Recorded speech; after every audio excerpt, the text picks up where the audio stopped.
Hello, everybody. Welcome to our weekly Torah learning of inspiring and learning together.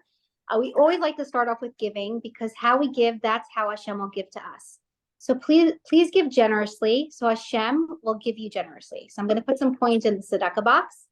We also want to dedicate this class in merit of the complete refuah shalema for Razel Bas Hadas, for Devorah Leah Bas Yafa Liba, and for Hanaleh Sarah Bat Pesha Gittel, Rafael Chaim Meir Ben Sima Chasha, and Yosef Yitzchak Ben Bela, and everyone who needs. I also dedicate this class weekly in honor of my dear grandmother, Rivka Dina Bas Yosef Yehuda. I hope you're proud.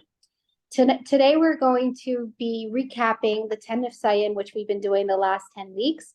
The Rebbe was very vocal about the 10 mitzvahs of spreading it around the world, and for those of you who see the mitzvah tanks that go around, that's what they do on the tanks. They like to spread the 10 Mivtoyim, and it's also a form of protection for all of us, which is pretty fascinating. Tonight, we are going to be doing a recap with 10 beautiful stories that Mrs. Sternberg heard by being by the Rebbe for many, many years, and she'll tell us about it. We are going to be going through all the 10 Mivtoyim, which is Tefillin, Torah, Tzedakah, Mezuzah, holy books, Neiros, which is Shabbat candles, Taras HaMashpacha, which is family purity, kosher, education, and Avas Yisrael, which is loving your fellow like yourself. So, Mrs. Sternberg, if you could please unmute yourself, and we're going to start with the stories, and I'm so excited to hear. I don't think I'm muted. You're unmuted. So where should I unmute myself? No, you're unmuted. You're unmuted. You're good. We hear you. Okay. Hello, everybody. Chaya, she can sell very beautiful products, and she got me into it. So I can't say no to Chaya. That's one thing. You can never say no to Chaya. So I just want to correct something, that some of the stories I have not heard standing by the Rebbe, but they are a direct result of something with the Rebbe. So I want to just correct that. Not all the stories I heard while I was on the line. I just know they are directed. The things happen because the Rebbe said things, and I know about these. So I'm going to share that. Okay. The very first mitzvah, and mitzvah will be... Mrs. Sternberg, before you start, and I'm going to delete this part, could you just move a little bit back? Because, yeah, that's great, because you'll be happier with the... Okay, incredible. The first mitzvah, which means campaign. These were 10 campaigns to spread mitzvot. A mitzvah is a commandment to do something good, and a mitzvah, spelled differently, is the campaign for us to spread this mitzvah, to spread it out to the world. So the Rebbe had these campaigns, and I have to tell you that Baruch Hashem, our love for the Rebbe is so great that when the Rebbe started a campaign, there wasn't a person that didn't want to join and do something for it. Everybody felt that it's their obligation, and everybody was very motivated. And I remember telling somebody that when I visit my mother's family, my mother doesn't come from a Chabad home, I visit her family, we sit around the table and we talk about all kinds of really unimportant things. And when I sit around the table with people from this neighborhood that are all Chabad, we're so busy talking about what is the latest mitzvah, what was the last campaign, and what did we do about it, and how we were so lucky to get people to start it right away, and it developed into something so big. And that's what we basically lived for, all these new campaigns, ideas that the Rebbe put us in charge of. We were the Rebbe's foot soldiers. He just said the word, do this, and of course, everybody complied. So there were many campaigns that the Rebbe started, but he had a special love for a certain 10. And that's what we're learning about these 10. There were more that basically were campaigns, but they were not involved in this 10. This was special. The first one was started in 1967, just prior to the war in Israel, the 6-Day War. We, of course, didn't have any idea there was going to be a 6-Day War. But we assume now from what the Rebbe spoke that the Rebbe did know there's going to be a war, and the Rebbe wanted to preempt. There is a pasuk that says that Hashem prepares the medicine before a person is sick. So when a person gets sick, the medicine is available for him. So too in this case, the Rebbe started a Mivtoyim campaign for us to get every single man and every single boy over the age of 13 that should be putting on tefillin to get them to do it. Now, of course, this is not something that the women could do per se, because the women can't put tefillin on man. It's not proper to touch a strange person's hand or whatever. It was basically for the men to do, but the women got very involved in helping the men. As a matter of fact, these mitzvah tanks, if you see them in the street, that are actually RVs and are tanks, we call it tanks against assimilation. And people, they would put them in all kinds of neighborhoods where a lot of people pass by and ask people to please come in to put on tefillin. Now, the young men who went on these RVs, they were there all day. And there were women that used to come the night before, make sandwiches, and prepare a lot of sandwiches, because a lot of boys went out on these trips, and the women made the sandwiches. And I remember one time how my husband gave them a special shout out, if you will, and the women who made sandwiches. I remember I was very jealous because I was not one of those women, and that showed his appreciation for what they did. Nevertheless, this campaign started at a time when we didn't know yet there was going to be a war. And the Rebbe said that it's very important for men to wear tefillin, because there's a pasuk in Chumash. There is how would you call a pasuk? There's a line in Chumash that says that when other people of other faiths will see a man wearing tefillin, they will see that the name of God is being called out by this person, because when he's wearing the tefillin on his head, it shows the shin of Hashem's name, and he's calling out the name of Hashem while he's praying. They will be afraid of you. So the Rebbe said that if men are going to wear tefillin, they will be protected whenever there is an enemy coming, because the enemy will be afraid of the tefillin. And later we understood that they wanted us to go to all these soldiers in the army in Israel and to the army bases. Now, they were training for war all the time, because unfortunately Israel has so many enemies. And the Rebbe instructed us already, the people in Eretz Israel, especially in Israel, that they should go out to the army bases, and they should put on tefillin and teach the boys to put on tefillin and tell them the importance, because it will be a safety measure for them. It will be protection for them. And when the war started, of course, our men were going out in Israel to all the army bases, and they started to go to the fronts. And there were thousands of stories written by people, by soldiers, that saw the miracle that they were putting on tefillin, and just at the moment that they went out of their Jeep to put on the tefillin, the Jeep blew up. Or just the moment they went out of their tent to put on tefillin, because somebody said, come put on tefillin, their tent was attacked. And there are stories, there are books and books in Israel of people writing the miracle stories, how they were saved by the tefillin at the time that they were wearing tefillin. So then the war, of course, we know was such a miraculous war. God made that the Jews should win the war in just 6 days, which was something incredible. Nobody expected a war with the Arabs to be finished and be so successful in 6 days. And we all attribute it to the fact that the soldiers were wearing tefillin, and they were showing their faith in God.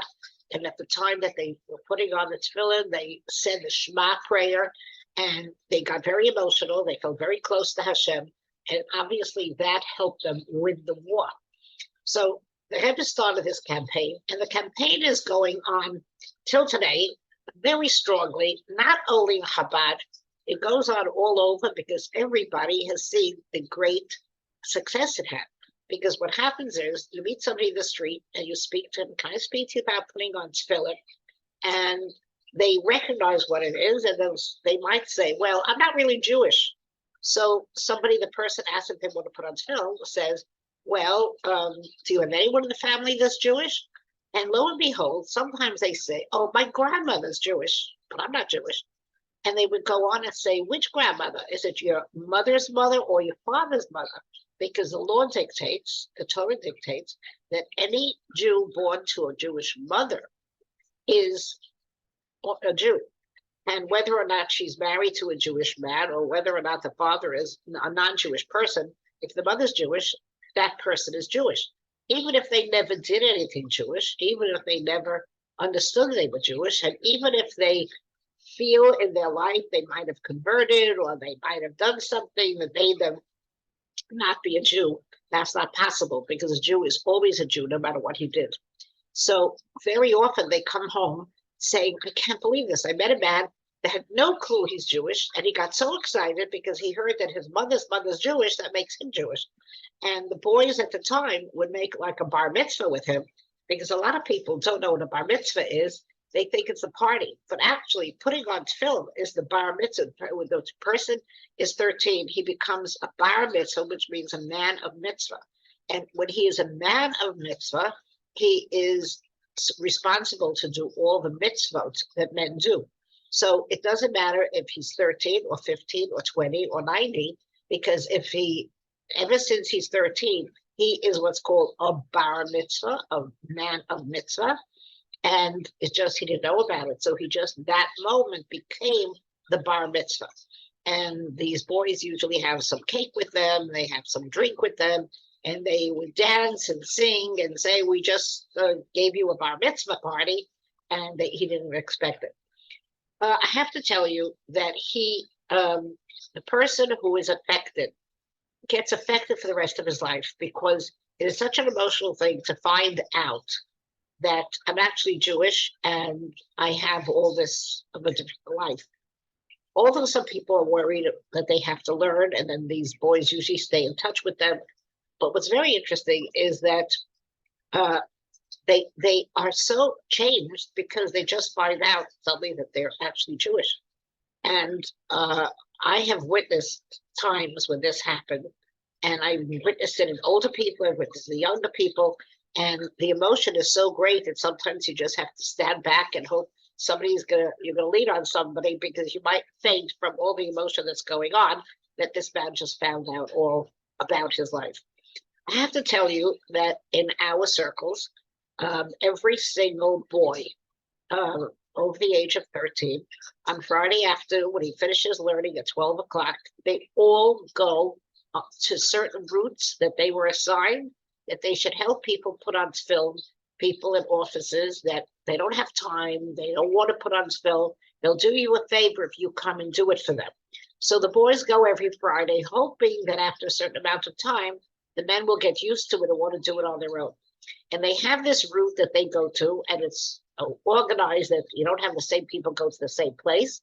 And they are accepted in offices, some very fancy offices, some very important offices, and they get permission, and the guard knows already that they're coming for this.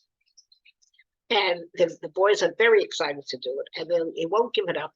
I know that I have children, and I have grandchildren, I have nephews, and if there's some kind of something in the family, and we really have to go somewhere, and they say, but what's going to be with my route? I have a route. I can't go in. These people are depending on me. And we often decide that the route is more important because it's other people depending. This boy wants to maybe go to a bar mitzvah, and we're going to travel to the bar mitzvah or to a party or something. But the boy said, these other people are waiting for me to put on film. So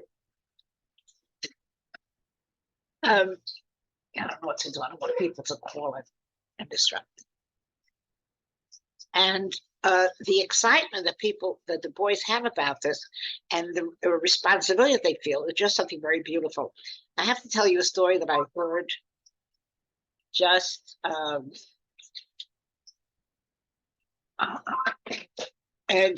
a few months ago. I have a grandson that went home, and he lives upstate New York, and he was looking for Jewish people that he could maybe speak to about putting on film.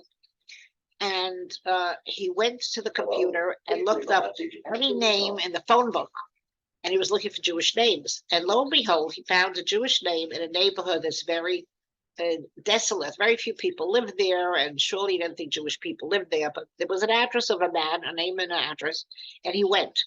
And he comes to this place that's really nobody else around, and he sees a very old man sitting on a recliner outside.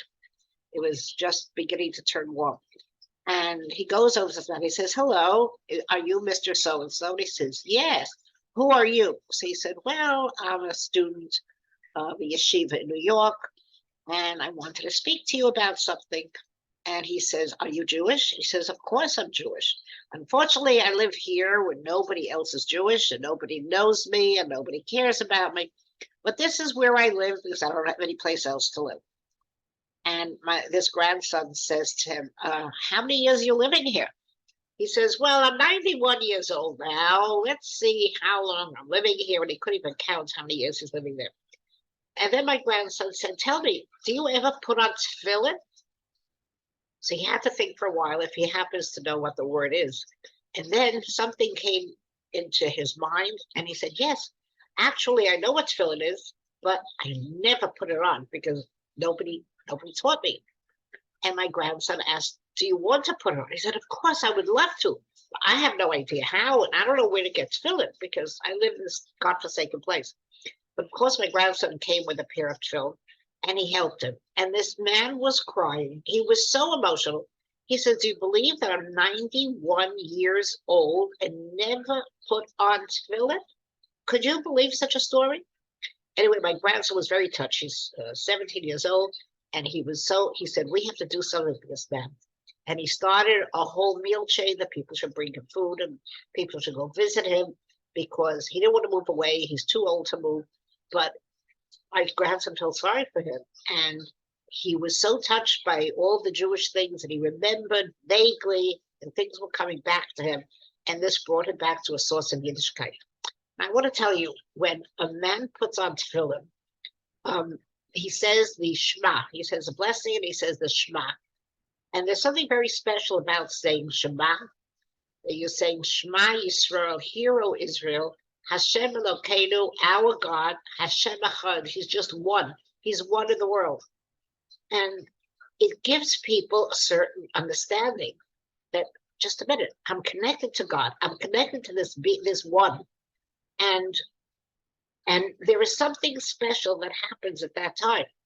Now, I can't say that every person becomes religious, and I can't say that every person continues to put on tefillin, but it definitely has an effect on them. And sometimes they want to put on tefillin every day. Sometimes they want to do just once a week. And sometimes they end up buying tefillin so they can do it every day on their own. I just met a doctor who said that ever since he started to put on tefillin, because somebody asked him, every single day he puts on tefillin. He doesn't do anything else. Actually, his wife is not even Jewish, but he puts on tefillin every day because he's a man that is responsible to do it. And his heart was awakened when somebody said to him, "Do you want to put on tefillin?" So this is going on since 1967, and every single boy, every single man in our community and the communities all over the world that are Chabad know that everybody is responsible to go out and look for another man that's going to put on tefillin and make sure that he does it. So that was the first campaign. Also, Mrs. Sternberg, I was told, if you could just expand on this, that if someone puts on tefillin one time in their life, there's a special place when they pass away in Olam Haba, the world of truth, for them to go to. And the Lubavitcher Rebbe was so in tune with this that he wanted every single man to have to be able to rest peacefully once they finish their purpose on this world. So that's why everybody takes it so seriously. Now, I have to tell you something that I heard in a speech a few years ago, and I believe this man is so right in what he said. He said that he heard about a conference that was sponsored by the UN, where they told about a study they did. They did a study of young children that come from very good homes, very like doctors and nurses and lawyers and government officials, children that are well off. children that have everything that you think that they need because the parents are wealthy and they have vacations and everything's good. And yet many of them have unfortunately enlisted in ISIS or in other such type of activity. And the question was, why would children of affluent homes agree to this terrible terrorism? And they did a lot of research for a long time, and they got professors to interview these children and to hear why. And at this symposium, they explained what the reason was, that these children have everything materially. They have a car and they have vacations and they go, they can buy whatever they want. They can have 20 pairs of shoes and anything they want. They're missing excitement in life because everything's so easy and everything's so nice for them. And they need excitement. And then somebody comes and says, we have this excitement to become a jihadist, to become a terrorist. Do you know how exciting that is, that the people don't know we're coming and we come and we suddenly, we can accomplish, we can shoot them, we can blow up the whole place. They're missing excitement. And that is why they agree to become these jihadists. And I heard from a rabbi that he said, we were mothers teaching in school, and mothers of children in the school. And he said, if your children work very hard, that they go, for instance, every Friday, they go to put on tefillin with people, and they come back so late, like 2 minutes before it's time for Shabbos to begin. And you think they must be starving, maybe they didn't eat, and maybe they didn't drink, and maybe it was cold outside, and maybe, but the excitement they have that they are accomplishing, that's something so important, and that's what other people are missing. So be quiet about it. Be happy that they're so busy. And the same thing with girls. There are girls that very often get involved in a project in school. And sometimes they're up a whole night because they have a deadline and they're working for weeks on end to come up with a song and to come up with a dance and come up with a theme. And he says, don't stop them because they need this excitement, and be happy that they have this excitement in their life. It's kosher. It's wonderful. It gives them so much. Don't take it away from them and feel sorry that they didn't sleep. They'll make up the sleep. Don't worry. They need the excitement. And I thought that was a wonderful thing because he was saying actually that what they had to start this campaign, we all have campaigns we can be busy with all day long if we want, and we can really get excited about it because we are so happy when we know that we accomplished bringing Yiddishkeit to another person. Okay, we're going to go on to the second Mivtza, the second campaign. And there's a very interesting story behind the second campaign. The second campaign was called Mivtza Torah. And it was basically, the Rebbe told us that we have to conquer the world with Torah, meaning that we should learn Torah and spread Torah. We should learn for ourselves. We should teach it to others because Torah basically is the source of our life. So we need it. And with that, we will conquer the world. It'll be a good world. It'll be a safe world. It'll be a happy world. And the Rebbe started it, and I have to tell you the story that's actually fantastic. The Rebbe, I think a lot of you know already after being on these Zoom classes for so long, you know that the Rebbe would very often have what we call a Fabrengen. That's a gathering of everybody, and he would sing. He would talk, he would teach us something, he would demand something from us, and sometimes he spoke for many hours, sometimes it was less time, and it was a very, very special occasion. We were very happy to run and be there all the time, and sometimes we didn't know it's going to happen. In other words, there's certain dates that we knew on the calendar, this date that Rebbe will speak about the subject of the day, and some days were just a complete surprise. On a particular Tu B'Shvat. Tu B'Shvat is the 15th day of Shvat. We call it the Rosh Hashanah of the trees because it is called the Rosh Hashanah. That day is the new year for the trees. And we eat certain fruits, that especially the fruits that Eretz Yisrael was blessed with, that Israel was blessed with those fruits. And it's a mini Yom Tov. And the Rebbe came back from his father-in-law's resting place, where he used to go to pray all the time. And he came back in the evening, and he announced he's making a Fabrengen. Now, this was a completely surprise Fabrengen. because the Rebbe never made a farbrengen on Tu B'Shvat, and nobody expected it. I remember even that I was shopping for a coat in a store with my parents, and suddenly, and I was trying on this big coat, not fully big, just partially big. And I said to my father, he wanted me to buy it, and I said, no, I think it looks too rich, and I don't want people to be jealous that I have a big coat, although it wasn't expensive, but it looked like it. And we were arguing about it, and just then there was an announcement on the loudspeaker that my parents had come to the information desk, and I could imagine who's calling them on the loudspeaker, who knows that we're here. And it was actually a babysitter who was watching my children at home, calling to say that there's a farbrengen, and my father surely doesn't want to miss the farbrengen. So I'll never forget, I just threw off the coat, left it on the counter, and we ran to the car to be at the farbrengen because we never want to miss it. And very interestingly, the whole drive home, I was scratching my neck because it was itchy. It was so itchy. I think I was allergic to that coat. And I think I'm very happy I never bought the coat because I probably would have suffered from allergy being very uncomfortable. I didn't buy the coat because we went to this farbrengen.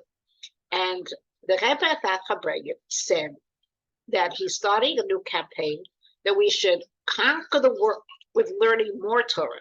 This wasn't a new thing. Jews were learning Torah all the years. Thousands of years have been learning Torah. What the Rebbe wanted was that people should learn more. And he wanted that the boys, when they finish high school, they shouldn't go to work or they shouldn't go to something else. They should go to a school where they can learn Torah and to teach Torah. And the Rebbe made a very strong campaign. And suddenly everybody was running to the school. Do you have a class for me? And they started classes for older boys post high school that they years ago obviously didn't go, or not as many went. And that's what was going on. Now, very interestingly, this was 1971. If anybody in the audience knows their history, 1971 was the time of the Vietnam War. The Vietnam War was a very unsuccessful war. I think you all know that. Nobody won. No side won. Not America, not the Viet Cong. Nobody won. And it was just a war where soldiers were getting killed one after the other, and everybody was bemoaning the fact that it's such a terrible war. Why don't they end it? And why don't they realize? But nobody wanted to be the one who felt defeated. America didn't want to show that they're defeated. The Viet Cong didn't want to say they're defeated. So they just were fighting and killing out soldiers right and left. Interesting, the United States felt that so many soldiers were killed that they don't have enough soldiers for the war. And they instituted a draft. Actually, there was a draft before, but it wasn't so.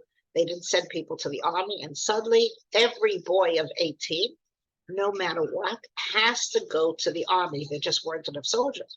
And it was very scary because who wants to send your son to the army, especially at a time when you know that everybody's killed? It was just this crazy war that people were killed right and left. And I remember everybody's being so frightened, and especially the yeshiva boys, they were never used to this. And what happened was that they made an exemption that, of course, everybody understands that if a person has a physical disability, he's exempt. And if a person has an emotional disability, they're exempt. And there was an addition that they exempted people that were going to college. And suddenly these yeshivas, these classes for older boys, were considered a rabbinical college. So by going to the army, and by going to the yeshiva, by learning extra Torah, they were exempt from the army. And this was like, by the way, the Rebbe said he didn't even know why he made a farbrengen that night. And the Rebbe spoke about this a few months later in front of thousands of people. And he said, I had no idea why I made a farbrengen that night. But I was pushed to do it. Now, I remember standing in a certain corner in this shul at 770 Eastern Parkway, and the Rebbe said, "Men hat mir gestoppt." I was pushed. Now, I, being a follower of the Rebbe all my life, understood, or probably learned, probably was told, that a Rebbe could connect to a previous Rebbe that's not living anymore in a vision. And it happens only these very, very great giants of Rebbes, but they get messages in visions. And we never doubted that it could be that our Rebbe is getting messages from another Rebbe. But that he should admit it, I didn't expect the Rebbe to admit it. And here he said, "Men hat mir gestoppt." I was being pushed. And we understood who pushed him at the Eihel. At the Eihel is at the resting place of his father-in-law. Who pushed him? It was not a physical push. It was a spiritual push where the previous Rebbe, his father-in-law, was telling him that you have to make a fabregim. And he said he was thinking, what should I do? And I decided I'm going to talk about increasing in Torah, because how can we not conquer the world with Torah? And really, I didn't know why I did it, except because I was pushed. And then it turns out that this saved all these boys from going to the army, because they were enlisted, instead of in the army, they were enlisted in a college, a rabbinical college, and they were exempt from the army. So I think that's a fascinating story about Mivtoyim Torah and the Rebbe.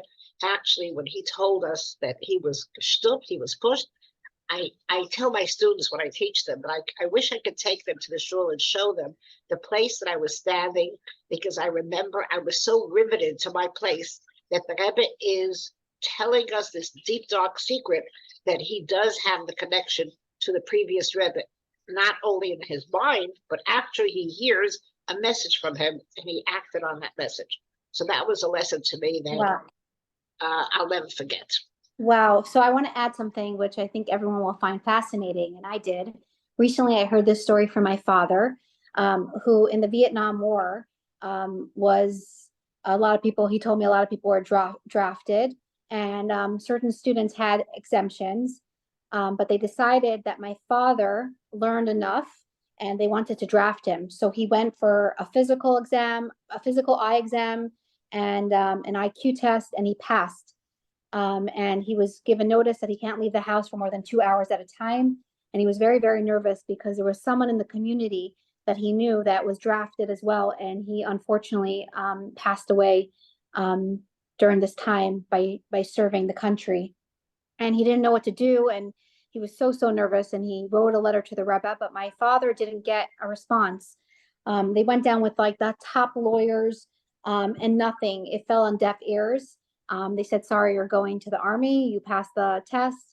And out of nowhere, a few weeks later, my father got a letter in the mail, and it said that he was exempt.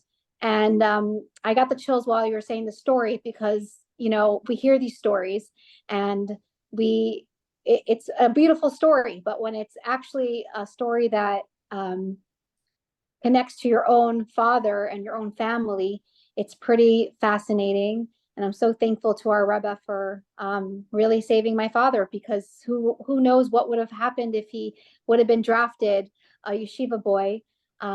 So I'm thankful to my dad for sharing this story, and thank you to the Rebbe for making this campaign, because it saves so many of our family members. So yeah, that's a beautiful story, and thank you for listening. Okay, I'm going to the third campaign, and that campaign was to give charity. Now, everybody gives charity, and it wasn't the Lubavitcher Rebbe who started the idea of giving charity. It was just a campaign that we should see to get more and more people to give charity, to think about what the idea of giving charity is, and realizing how important it is. Because when we give charity, we are giving to a poor person that we feel needs our help. So number one, we're helping that person.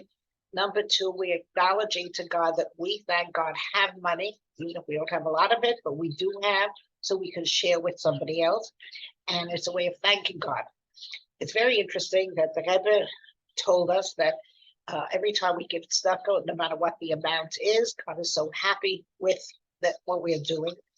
And the Rebbe said that we should reach out to people and tell them they should have a tzedakah box wherever they go, in their office, in their house. Some should have it in their bedroom.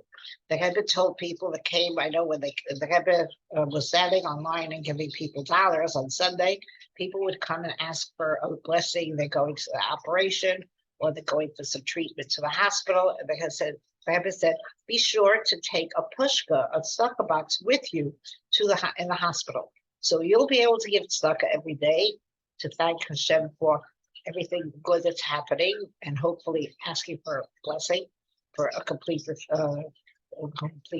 recovery. And anybody who comes to visit you will see that tzedakah box, and he will also put in money in the poshka.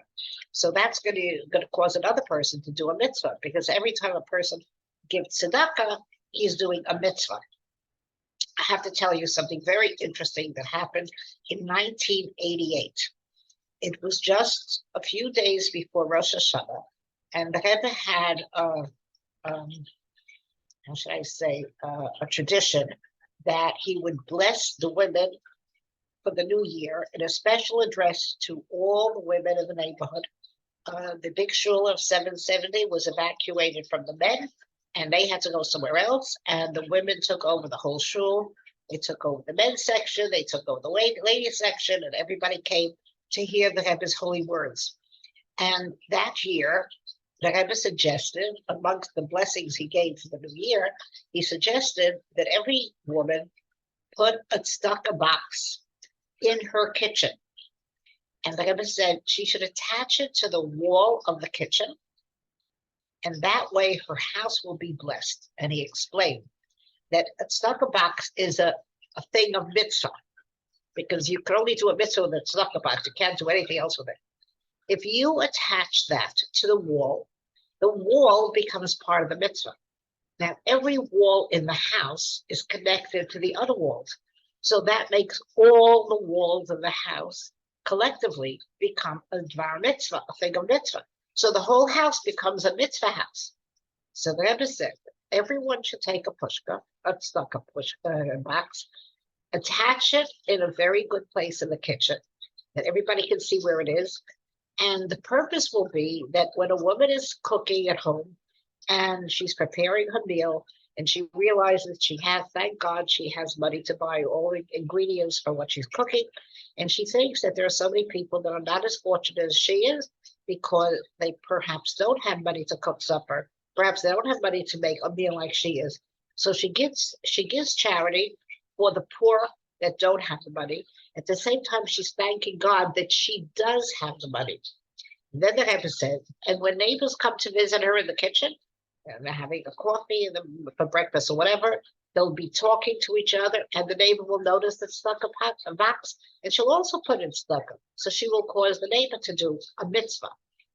Anyway, we heard it, and we were very excited. We never saw a pushka hanging on the wall of the kitchen, but the Rebbe said to do it. So as I said before, we get mobilized and we do it. So we ran out to the store. We were the shul is right near the main shopping center store in Crown Heights. We ran to the Judaica store, and they had some very pretty tzedakah boxes made out of wood or lucite or whatever. And the first people who ran, they got a tzedakah box, but then there were so many people, and they didn't have so many because it wasn't a thing that everybody did. So everybody put in an order, and they figured as soon as it's ready, they're going to hang it up. And lo and behold, that year, on the day that Rosh Hashanah begins, which is a day that is a very, very serious day for the Rebbe. And everybody knows you can never ask him any questions that day. He's very serious because the new year is coming, and the Rebbe knows more than anybody else the importance of the new year. And actually, Rosh Hashanah has a few names, and one of the names is Yom Hadin, the Day of Judgment. So it's very, you understand that the Rebbe understands this Day of Judgment more than anybody. So it's a very serious day, and every second is precious. And suddenly, quite late in the day, we hear there's a farbrengen, a surprise farbrengen. And it never happened before. There should be a farbrengen on just the eve of Rosh Hashanah, just a little 2 hours early. And we came to the farbrengen, everybody wondering what's this all about. And the Rebbe added a few things about his blessings for the new year. And then he said, and I said a few days ago that everyone should have a pushka attached to the wall of their kitchen. If you have not done it yet, I would suggest that you take I don't know if he said the word plastic cup or paper cup. I don't remember that. But he was alluding to something very simple, like a temporary thing, and attach it with some tape temporarily to the wall. At least you're ending the year with your house becoming a base of mitzvah. So you have the tzedakah cut, which is instead of the box, attached to the wall. So it doesn't matter if it's attached with Scotch tape because you're going to hang up another one. But in the meantime, you have something attached to the wall, and you're making all the walls become a house of mitzvah just before Rosh Hashanah comes in. So you end up the year in a good way. I remember we were so amazed by that, and everybody ran to make sure that they do that because the Rebbe was obviously wanted very much for everybody to have that pushka, that tzedakah box. So I think it's very important that we all realize the importance of giving tzedakah and the importance of having a tzedakah box and the importance of teaching children to put money in the tzedakah box. And of course, before we light candles or before we do any mitzvah, traditionally we give a few cents to charity because we want to tell Hashem, we want to do a mitzvah, we acknowledge him, we acknowledge all that we have, all whatever we have that we need, that whatever we need, we have it. So we are thanking God for it. And before we do a mitzvah, and we also pray for continued success in everything we need. So that's mitzvah of tzedakah, which was the third one. Thank you so much. And tzedakah is a form of protection. So every time we put a coin in the tzedakah box, it's protection for ourselves and our family members. So, okay, yeah, thank you. Fourth campaign, and that was mezuzah. Now, some people might wonder, everybody knows about mezuzah. Why did the Rebbe choose this? It's something that everybody's doing already. Everybody knows about a mezuzah. But lo and behold, there are a lot of people that you'll move into an apartment and they see something attached to the wall from years ago, even though it was painted over and they don't know what, but they think it's okay. Or they don't put on a mezuzah because they think, well, people are going to realize I'm so religious and maybe they're going to bother me, so I don't want to do it. And you have a lot of people that don't even put on mezuzahs on their homes. Then you have a bigger problem that people who think they're buying mezuzahs, and they go to this Judaica store and they ask for a very beautiful mezuzah for the front door, and they're sold as something very beautiful, and they don't even know that they really bought a mezuzah case, and it doesn't mean there's a mezuzah inside. And the mezuzah case is completely irrelevant to the mitzvah. You could have a paper case on the mezuzah. The main thing is you have to have the mezuzah written with the words that God wants us to write on the mezuzah, on a parchment, written by a scribe, knowing exactly what he's doing. And he only writes when he's in a state of purity, which meant that he went to the mikveh in the morning and he doesn't do anything that is against purity when he's writing. It's a very holy thing to write the mezuzah. He's writing these holy words from the Torah, and he's writing it on the parchment of the mezuzah. That is what a mezuzah is. It's not the case. And the Rebbe knew that many people that are unscrupulous, that have these stores, wherever it is, Judaica, they want to sell a very expensive mezuzah case, and they don't care about the mezuzah. They don't tell people you have to put a mezuzah in. And people have found, if somebody checked it, that there was nothing in there, or there was a piece of paper, or there was a facsimile, a photostat copy of mezuzah, but not a real mezuzah. So what they thought was actually protection, because the mezuzah is put on the doorpost as a protection for their house. And what they thought was a protection, there's actually no protection there because there's no mezuzah. And they ever started this campaign that we should see that people should check the mezuzahs they have, because so many people think that mezuzahs are fine. And we know that mezuzahs could become invalidated for many reasons. If it's a mezuzah outside, sometimes the sun baking on that side of the street, certain hours of the day, too much sun could sometimes invalidate the mezuzah, so that the letters started to rub off from the parchment, because actually it's ink that is a different material than the parchment, and it could actually rub off or get a little crumpled. Sometimes it could get rain from outside. Sometimes just from a lot of vibration. I keep saying this, and I think that when the streets were made, they didn't think there would be so many trucks, and now trucks are passing by our homes, and the hear vibration from these heavy trucks. And I'm sure this was not planned years ago. So all this vibration could cause the mezuzahs, the letters to get spoiled, that some of the ink actually falls apart. So the mezuzah has to be checked. Also, the mezuzah has to be put on the proper place, depending on how you're entering the house. Not always on the right side, sometimes on that, depending on which way you're entering. And you have to have somebody that is a rabbi telling you where the mezuzah should be placed. It should be in the right place and at a certain angle and at a certain height. And these are all rules about how mezuzah becomes a mezuzah, actually protection. And if you don't have these things in part, you're invalidating the whole purpose of mezuzah. Lubavitcher Rebbe just has shown us. I can tell you that I have heard it at least 10,000 times, and I'm sure he's reiterated this more than 100,000 times or more than 200,000 times, that when he heard of somebody being ill or somebody having a problem, medical problem, the Rebbe would say, check your mezuzahs. And so often there was a problem with the mezuzah, and they changed the mezuzah or they fixed the mezuzah, and the problem went away. Now, this was a very spiritual thing. It wasn't physical, but the Rebbe would see things that other people didn't see. And I have a very famous story that, I can't get over it because I think it's really over the top. I remember on Sunday at the Dollars line, there was this woman who came to the Rebbe, and she was a woman who we saw the way she was dressed, that she was a very religious woman from a Hasidic neighborhood in Brooklyn. The way she was dressed, because they have a law that they wear a hat on top of their wig. Even though they wear a wig, they wear a hat because they wear a double covering. And you could tell the way she was dressed that that's who she was. And she comes to the Rebbe and she tells the Rebbe, I have a son that's very sick and no doctor has found what they can do to help him. And everybody's so worried and we don't know where it was. So the Rebbe said, I would say to check the mezuzah in his bedroom.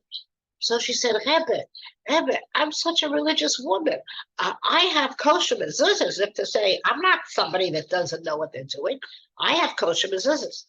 And the Rebbe said, I'm telling you that if your son is sick, you should check the mezuzah of his room. And she said again, but I have kosher mezuzahs. And the Rebbe said, I'm telling you to check it. So she walked away, and I saw that she's sort of angry at the Rebbe, like she didn't like what the Rebbe answered her. So I went after her, and I started telling her that you should know that the Rebbe sees things that other people don't see. I would suggest you go to a scribe and have him just check it over. It'll take 5 minutes, and you'll see what the problem is. And she's so angry because she's so sure mezuzahs are so kosher. Anyway, she comes back 2 weeks later, so angry. Rebbe, I went to a scribe, and I checked the mezuzah.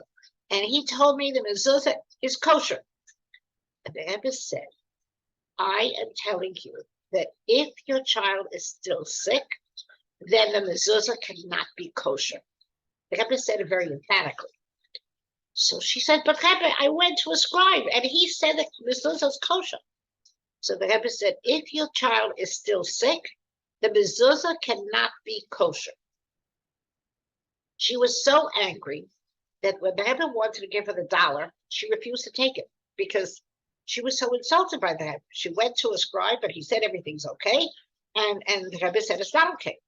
So she was very, very insulted. And I felt so bad because I didn't like that she was upset with the Rebbe. So I followed her out and I said, listen, I'm telling you, the Rebbe sees something. Trust me, he sees something. Maybe you went to a scribe that knows you. And he did a very cursory check and he just looked quickly to see if any letters were rubbed off. And he looked very quickly. Maybe there's another problem. There could be other problems in mezuzah. Do me a favor, go to a scribe that doesn't know you and ask him to check. Anyway, 3 weeks later, she comes back with this big smile on her face. And she says, Rebbe, you were so right. Now, I didn't need her to tell me the Rebbe is right. But she said, they found that the mezuzah, a letter is missing. That when it was written, I guess the person writing it, just in his mind, he thought he wrote it. Sometimes that happens when you write a lot of mezuzahs and you know the words by heart, that it could happen that he left out. And he left out the letter So that means the mezuzah was never kosher to begin with. Because if a mezuzah doesn't have all the letters written one after the other, the exact way it should be written, the mezuzah is not kosher. So the mezuzah was never kosher. And the Rebbe said, if a child was still sick, the mezuzah can't be good. And she went and bought a new mezuzah, and she said, now my son is completely well. So I remember being by the Rebbe when the story unfolded in front of my eyes. I had a personal story with mezuzah that I was pregnant in my 7th month. And one day, and I was having some kind of pains in my stomach, but it was not labor pains. And I went to my mother's house downstairs, and I told her I don't feel well. And she said, lay down on the couch, maybe it'll go away, whatever it is. And at one point, I just touched my forehead, and I see that I'm burning up with fever. So I got so scared. I called the doctor, and the doctor was sure that I had appendicitis, because he had a niece that had appendicitis during a pregnancy, and it sounded just like the same thing, the way I described it. So he got so scared, he said, just lay in bed, don't move. I'm going to send the laboratory to take blood tests, so we'll see if the infection is in the blood, and I'm going to come to your house later, but just lay in bed, don't move, don't do anything. So whenever we have a medical problem or any problem, we would go to the Rebbe and ask him for a blessing. And I called up to the Rebbe secretary, and I said, I have this problem that I might have appendicitis. And he told the Rebbe about it. And within 5 minutes, I get an answer to check the mezuzahs of my home and the way they are hanging. In addition to just checking them, to check how they're hanging. I have to tell you, if this is not, I don't know how to say it, something that the Rebbe saw, something so esoteric, I don't know what it is. Because my husband went upstairs to look at all the mezuzahs. He took them all off to check them, and one mezuzah was hanging upside down. Now, I have to tell you, why was it hanging upside down? Because the mezuzahs were all wrapped in paper, and a thumbtack. I don't know if anybody knows what a thumbtack is today, but maybe some of you remember a thumbtack. And it was something that had a sharp point, and you put it through the paper of the mezuzah and into the wood of the doorpost. And there was a thumbtack on the top and a thumbtack on the bottom. Now, that door was to a porch that nobody used the whole summer because we were away in the country. Nobody opened up the door, so nobody saw the mezuzah. But sometime, I don't know when, the top thumbtack fell down, and the mezuzah was hanging from the bottom thumbtack, so it made it hang upside down. Because the weight of it pulled it down, it was just hanging from the bottom, which became the top because it was hanging upside down. And when the Rebbe said how it's hanging, it seemed that he's asking if it's hanging the right position. But not only was the wrong position, it was hanging upside down. As soon as my husband had them checked and they all were kosher and put them back, my pain went away, my fever went away. I remember calling up the doctor and I said, doctor, forget about me. I had a problem with the mezuzah. I don't have a problem with my stomach. And he said, oh, come on. I said, no, really, I had a problem with the mezuzah. And he still didn't believe me, but he did send them for a blood test. And of course, nothing came up and the pain went away and the fever went away. And I delivered a healthy baby afterwards. So that is a story with a mezuzah. So that was the Rebbe's 4th campaign, urging us to make sure that everybody has the protection, the proper protection, and only is proper if the mezuzah was checked recently and you know that it's kosher and it's hanging the right way. The 5th campaign was Bayis Malei Svarim, which means a house full of Jewish books. And I don't know if you all understand what it means. It means that probably what the Rebbe meant was that you walk into a Jewish home, you should see Jewish books and know that this is a Jewish home. And I think what the Rebbe really wanted was that everybody should have a bookcase in a very pronounced place in the house. That when somebody walks in, they see a whole bunch of Jewish books. And the Rebbe did mention that they should be full of Jewish books, but they shouldn't just be brand new, beautiful books and like a showcase. They should be a showcase of books that we use and that the covers are falling off and they're getting rubbed out, showing that you're using these books, you're learning from these books, you're reading in these books because it's teaching you something. So I want to tell you something very interesting. When I got married, I had the apartment had one room that we could either make a dining room or a living room, and we didn't decide yet what's better. So I remember, didn't want to leave it as an empty room. I bought a folding table, one of these aluminum folding tables, and I got a gift, a very beautiful tablecloth. So I put the tablecloth on the aluminum table, and you couldn't tell that it was just some kind of a temporary table. It looked like a beautiful dining room table. I put some chairs around it, and we were going to decide if it's going to stay as a dining room or a living room. And then I got married before Pesach, and right after Pesach, when I went back to teach, I remember one day I come home, and there's a bookcase in this one room. And I see this, my father's bookcase. And my father had a very big bookcase, very, very large. And how did I get this bookcase in my apartment, an empty bookcase? So I ran down to my parents, and my father said, listen, you don't have a bookcase, and I don't believe that a Jewish home should not have a bookcase. Even if you want to make it to a living room, I don't care. But the first thing has to be in a house should be a bookcase. That's how he was brought up. So he wanted that for me. So he said, I'll get myself a new bookcase. I had somebody come, empty all the books from this one, sent it up to you. You use it in good health, and I'll get another bookcase. But I wanted you to have a bookcase. Of course, that room had a bookcase, and we ended up using it as a dining room. That doesn't matter, just the idea. Now, he understood, and something that I was asking for, that when you come to a Jewish home, this teaches people it's a Jewish home where they see books, Jewish books. They see the Torah. They see all kinds of stories about Jewish history, all kinds of books relating to laws, the Jewish law. There's so much, and there's so many stories to read to children in Jewish books, and so many that I just wanted bias, a house male, full Svarim of Jewish books. And that was actually a continuation of the Mivtoyim of Torah, because by continuing learning Torah, by having these books that are all explaining things from Torah, we further our knowledge. So that was the fifth mitzvah. So actually, tzedakah, mezuzah, and bias molisparim happened the same year in 1974, and then towards the end of that year, in September, it was actually 6 days before Rosh Hashanah, the Rebbe started the sixth campaign, which was lighting of Shabbos candles. So I think you all have heard a lot about the campaign about lighting Shabbos candles. There were classes on it on this Zoom class group. And the Rebbe started it then. Actually, it was the English date is September 9th, 1974. And of course, we're still doing that very strong. As I told you, every campaign continues on, and everybody just joins the campaign.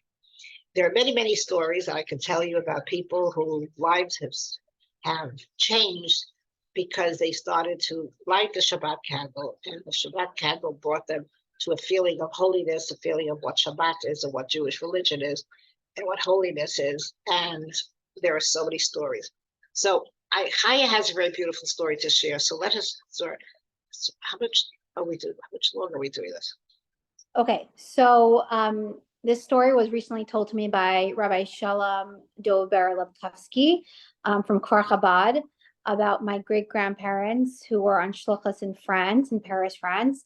Rabbi Yosef Yehuda and Itehen Yachain was in a yechidus with the Rebbe, which is a private audience with the Rebbe. And the Rebbe told them that they should make an ufaratzta, which means to spread out even more in France all the time. And my great-grandmother, she said to the Rebbe, it's very, very difficult. I only gave one lady a candle to light, and she only lit one time.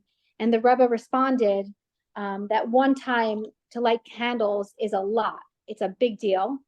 And the rest of the story, Rabbi Lepkowski told me that there's a man in Kfar Chabad who lives there. He's now in his 90s, and my great-grandfather taught him how to put on tefillin, and today his entire family are religious, and they live a Hasidic lifestyle, and they're Chabad, and it's just from one candle. And I found that to be so fascinating because here my great-grandmother was very disappointed in herself that she only got one person to light candles one time. Like, she didn't light every single week, but the Rebbe told her it's a lot. And today we also have from that family another member from that family who has a whole family in Crown Heights, Brooklyn, from that one time of a candle. And I found that so fascinating. So don't get discouraged if you think you're not doing anything by giving someone a candle. You never know how far that one candle can go. It lights up generations. So that's my story of candles. And from what I understood, Mrs. Sternberg knows a little bit more about that story. So she's going to expand. Well, what's very funny is that last Wednesday I was out shopping and I saw a young woman that I know for many, many years. And for some reason, I haven't seen her in so many years. And I knew her when her children were very young, and she used to call me up with different questions of child rearing. We had a very interesting relationship. And then I haven't seen her for so long. So I said, "Oh, how are you?" Back and forth. And then she says, "I just came back from Israel because my father turned 90 years old, and we had a beautiful birthday party. All the children and all the grandchildren, all the great-grandchildren, and all his students. He had students from all over. They all came to this birthday party. It was so special." She goes on to talk about the party. Anyway, then I said goodbye to her and hope to meet her again soon. The next day, when I'm talking to Chaya, she's telling me the story about a woman in France, and later they moved to Israel. And she said that one of their daughters is married to somebody. She tells me a name. And I knew before she finished saying the name, I said, "I'll tell you the name." And I told her name. She says, "How do you know?" I said, "I just met this girl yesterday." And she told me she was in Israel for her father's 90th birthday. So it has to be the same person who had a 90th birthday. And sure enough, that was him that had so many students because he spent his whole life teaching people. So the wife was interested in becoming religious. The husband became interested in becoming religious. And they led such a beautifully religious life and had so many students. They were all French people that moved to Israel and felt very desolate there, and he took them in and he taught them, and he had these tremendous amounts of students coming to his 90th birthday. So we have many, many stories about lighting of candles and how it affected people. I'll just tell you one story quickly. There's a woman who called me up somehow. I don't know how she got my number. That 37 years ago, she was growing up somewhere in Midwest America as a Reform girl, and she didn't know anything about Yiddishkeit, and nobody taught her, and she didn't do anything. She was in New York because she had to have a surgery, and she was in a hospital, and two girls from our school came to her in the hospital, as they go to visit a lot of hospitals, and they asked her if she wants to light Shabbos candles, and she did not know what it was. And they taught it to her, and she said they were so lovely, and they were so giving, and so sweet, and they had so much passion for it. And I decided I'm going to light the candle. And I lit it, and I was just watching from my hospital bed. I was just watching the flames. I thought, this is so beautiful.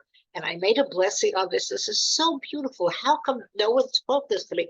I'm 17 years old, and nobody told this to me. And I come from a Jewish family. And she made up her mind that if she's going to get well for the surgery, when she comes back home, she's going to look for a rabbi to teach her.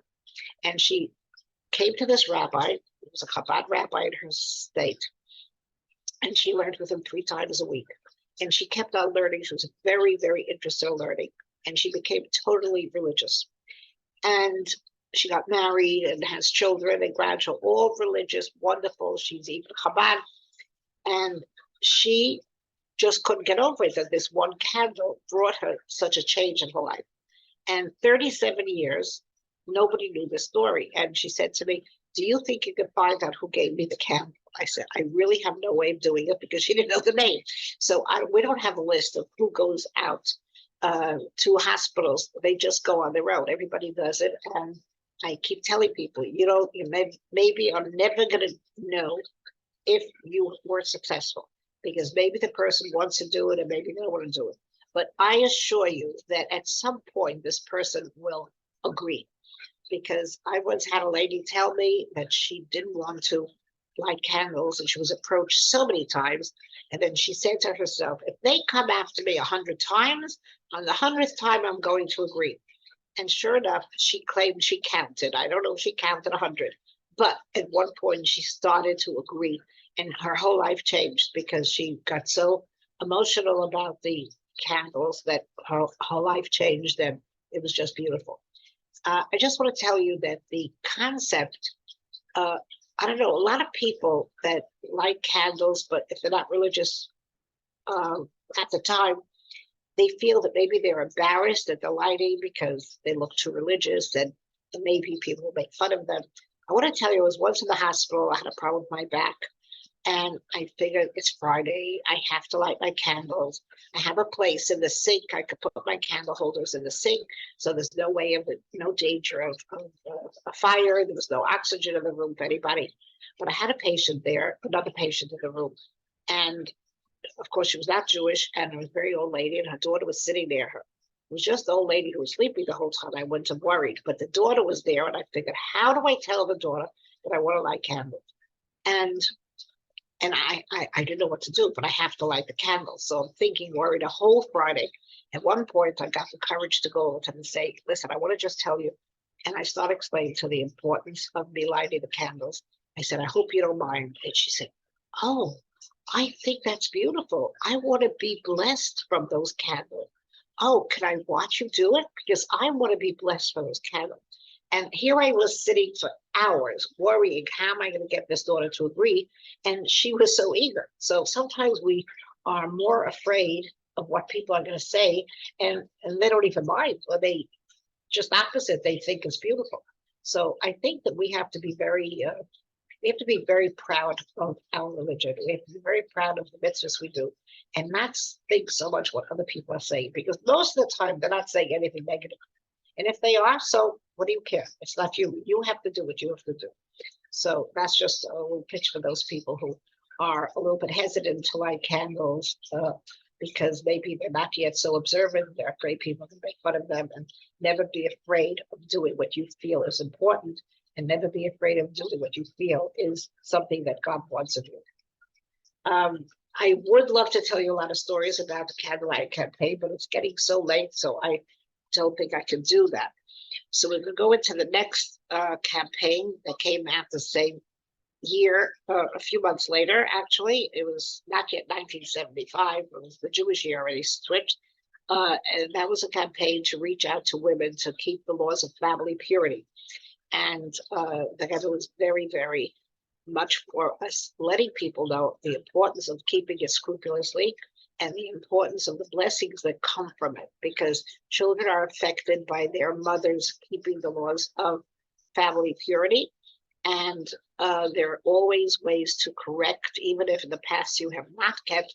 If you do keep, it could be very retroactively healing, very retroactively blessing. So I'm going to tell you a story about the blessing of Taras Mishpacha, of family purity.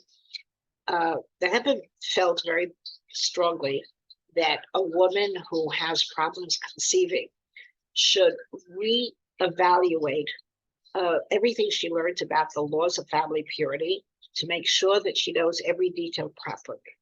The Rebbe said that sometimes when you learn the laws, sometimes your mind could just for a minute or two, your mind could wander and you missed one little point, and perhaps you're doing something wrong.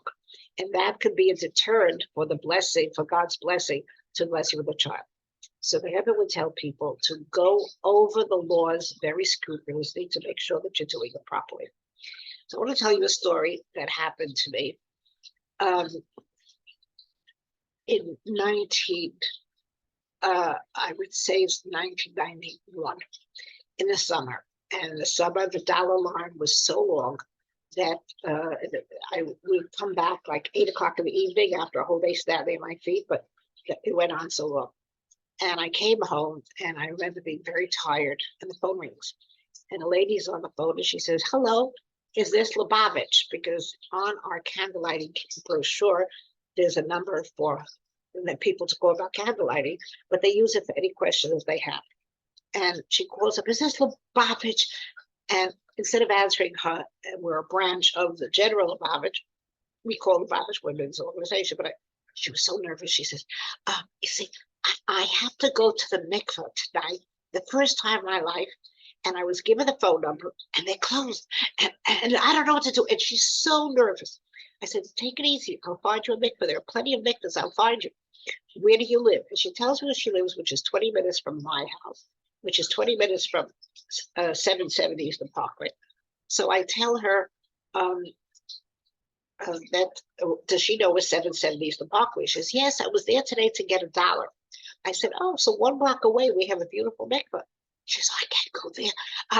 I don't know anybody. I can't go myself. I said, but you told me you never went before. So any place you go, you're new.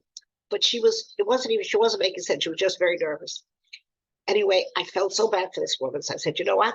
If I meet you, will that make it easier? I don't know her, but I was going to help her. And she said, yes. Oh, thank you. Would you do that?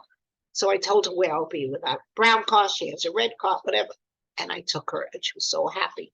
And she thanked me, and she didn't know how to thank me. It was such a special experience. I noticed that this woman looks to be at least like 42 or 43 years old. She did look like a 20-year-old. I don't know why this is the first time in her life, but that's what she told me. But I said goodnight to her. That's it. The next day, she called to thank me again. And then I said, can I ask you a question? If you don't mind, why is this the first time in your life? So she says, well, I was never religious. I come from Israel, but I didn't do anything. I didn't even go to Shul Rosh Hashanah. Just went Yom Kippur. And my husband didn't even go Yom Kippur. But one day I was looking at an Israeli newspaper that's from New York, and it had an advertisement for classes for Hebrew-speaking people. And it said, if you want to you ask for blessing from Lubavitcher Rebbe, you can send a letter to this address at 770 Eastern Parkway. And this lady never heard about the Lubavitcher Rebbe, although she lived 20 minutes away. But she wrote a letter, but she wrote it to the wrong address. She wrote it to this organization in a different neighborhood that were having these classes. When they got the letter, they saw it's addressed to the Rebbe. So they sent it on by mail to the Rebbe's office. The Rebbe got the letter and answered her that she should keep the Harat Mishpacha, which is the laws of family purity, and she will be blessed with a child. So the letter went back to where it came from Queens, and they sent it to a Chabad house in her neighborhood because they didn't know how to, if she's going to understand what to do with it. And the Chabad house in her neighborhood didn't know her because she never went to a Chabad house. But they asked her, did you write a letter to the Rebbe? And she said, yes. And they actually told her what the answer was. And nobody spoke to the Rebbe. Nobody asked for a blessing. She just wrote a letter, and the letter went from one place to another till it came to the Rebbe. And the letter was addressed to her, but nobody knew where to send it to. And she got it back. And she said, well, I'll do anything. I want to have a child. So they asked her, do you want us to send a couple to teach you? And they sent a couple, and she was learning, she tells me, and she was learning with this woman who happened to have been a niece of mine. It just happened to be something very interesting. And she was trying to call last night that niece, but the niece had gone away for the weekend, so she couldn't reach her. That's why she called the number on the candlelighting brochure that she got as she was standing online getting the dollar. If she wouldn't have gotten that brochure, she would never have that phone number. I don't know what would have been. Anyway, so she tells me that the Rebbe said to keep family purity, and she's learning. So I told her that if you want to have a child, you have to make sure that the house has, you keep Shabbos in the house, you have kosher in the house, you want to bring in a holy soul into the house, you have to have the house be prepared to accept this holy soul. So she says she'll do anything, and I told her which books to buy. We were learning on the phone because I couldn't travel to her. Anyway, to make a long story short, Hanukkah, she calls me up that she has a present for me, a gift. I said, oh, you don't have to give me a gift. She says, yes, I want to tell you I'm pregnant. And I just couldn't believe it. She told me she's married 21 years and she's been doing treatment for so long and nothing helped. So I was very excited. And then finally she had a baby 2 weeks before my nephew, my niece that was learning with them, had their baby. She had a girl and they had a boy, and the bris was made in my parents' house, which is next door to me. I since then moved. When I was living upstairs, I moved after that. And I, of course, helped arrange the bris, and she came with her baby. We got so excited. We know each other. We were very close on the phone the whole time. Okay, fast forward. After a year of a lot of talking with her, enjoying hearing about the baby, I suddenly don't hear her. That nobody answers at home. She had some kind of emergency, and they moved to Florida. And later, 13 years later, I find out that she lost a phone book and she didn't remember my last name. clearly, and she didn't know how to find us, and she didn't know anybody that knew us, and she was not in touch. So I was very, very upset, but it took 13 years. They had moved to Israel. They became very religious in Israel because they met somebody online that Sunday who invited him, if you ever come to Israel, come to me, I'll help you. And they took his card and they came to him, and he helped them get a job and helped them get an apartment. And they lived in a very lovely community. And this girl grew up as a very religious girl. Everything was fine and beautiful. And then I finally found them and was in touch with them to Israel all the time. I never got to see her again because they lived very far north and I never had time to travel there. Unfortunately, this woman passed away, I guess about 5 years after we reconnected. And I felt very bad that the girl doesn't have a mother, and although the people in the community were very good to her. And I felt so bad. And this girl, but the mother told me this girl knows that she's a blessing from God because her mother couldn't have a baby. And I remember when I was in the hospital, my daughter had a baby just around that time. The doctor was the same doctor that delivered this woman's baby. And I said to the doctor, I know very well, I said, what do you say about Hannah Meir? And she says, I can't believe it. 21 years of trying to help her become pregnant. And the Rebbe gives her one blessing and she becomes pregnant. She couldn't get over it. So this girl knew she was a miracle. She knew that. And she wanted very much to meet me, but it just didn't work out. After a while, 2, 3 years later, perhaps, I heard that she got married to a very wonderful boy. But I didn't have anything to do with her. And I just was happy that she married this very wonderful religious boy. I'm sorry, this. And I was very happy that she was married. 2 years later, I was asked to come to Israel to speak at a function where everybody was going to come to spend the whole Shabbat in this hotel, honoring the Rebbe's wife, and I should be the guest speaker.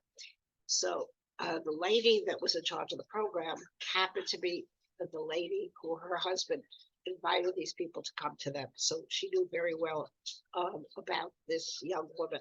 Her name is Rivka. And she said to me just before I was leaving to the airport, I want you to know that we invited Rivka to come to the hotel.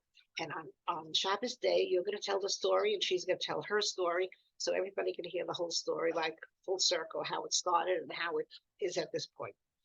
So I remember being very excited. And they said, but you're not going to know who she is until you meet her because we want it to be a big surprise. And the whole Friday night, I'm looking around to see if I recognize who she could be. I had no idea because of so many people I didn't know. And then Shabbos day, I get on the stage and everybody's so eager to hear what I would talk because they thought of, again, to talk about the Rebbe's wife. And then I tell them, just a minute, something's going to happen here that never happened before. And they all got so excited. How do I know what's going to happen that never happened before? Because I knew I'm going to meet this girl for the first time that never happened before. It was such an excitement. So I told the story, how a letter went just by mail from place to place, and how the Rebbe's answer came back, and how this woman just kept the laws, and Hashem blessed her with a child, and she has this wonderful daughter that got married, a very religious woman. And as I'm telling the story, they send the girl up, this young woman. She was such a sweetheart. It looks beautiful. And she was crying so much when she heard the whole story. She was so emotional, so she couldn't get up and speak. And I just had to get off the stage. Anyway, why am I telling this story? Because we see that keeping the laws of family purity carries so many blessings with them, and how this woman was helped that she actually conceived and had this child, the only child she ever had. But she had this wonderful child that now is happily married with 4 children in Israel and very close to her. That's one of the many, many stories that we know of people that because they changed their lifestyle and they included God in the marriage, they were blessed with a child. Wow. Okay. Stop now. Right. So we have 3 more stories. Do you want to do it now or should we? Okay, so we're gonna do it next time and we'll put it in. We have kosher education and Avi Yisrael story, an amazing Avi Yisrael story I heard with Mrs. Sternberg by the Rebbe. Again, that's connected to people having children, which is incredible. We're gonna do a little sequel. kosher and education. So when we're going to have a sequel to this one, a continuation. I want to thank Mrs. Sternberg so much for your time. Time is one of the biggest gifts you can give someone. So thank you for taking the time to give the world these incredible recap stories of the 10 Mivtoyim, which is literally protection for ourselves, our families. So I hope everyone's going to tap into the 10 Mivtoyim, the 10 mitzvot that the Rebbe put out for us to benefit from, along with all the other mitzvos as well. And we will see you next time. Thank you so much, Mrs. Sternberg. Really, really appreciate you, your gift to the world. And the Rebbe knew who to choose for the campaigns that he wanted you to take over. And it turned out that not only were you in charge of the mitzvah campaign of candlelighting, which is Neshek, but it turned out to be that you're connected to so many more, each one, because you have a story for each one. It's connected to Neshek, to family purity, and you have a lot of merits on your shoulders, and you are such an inspiration, role model to me and many, and Hashem should bless you with long, healthy years till Mashiach and with Mashiach, and all the blessings to your family as well. Thank you so much, and have a wonderful evening, everyone, and I am looking forward to the sequel. Thank you, Mrs. Sternberg.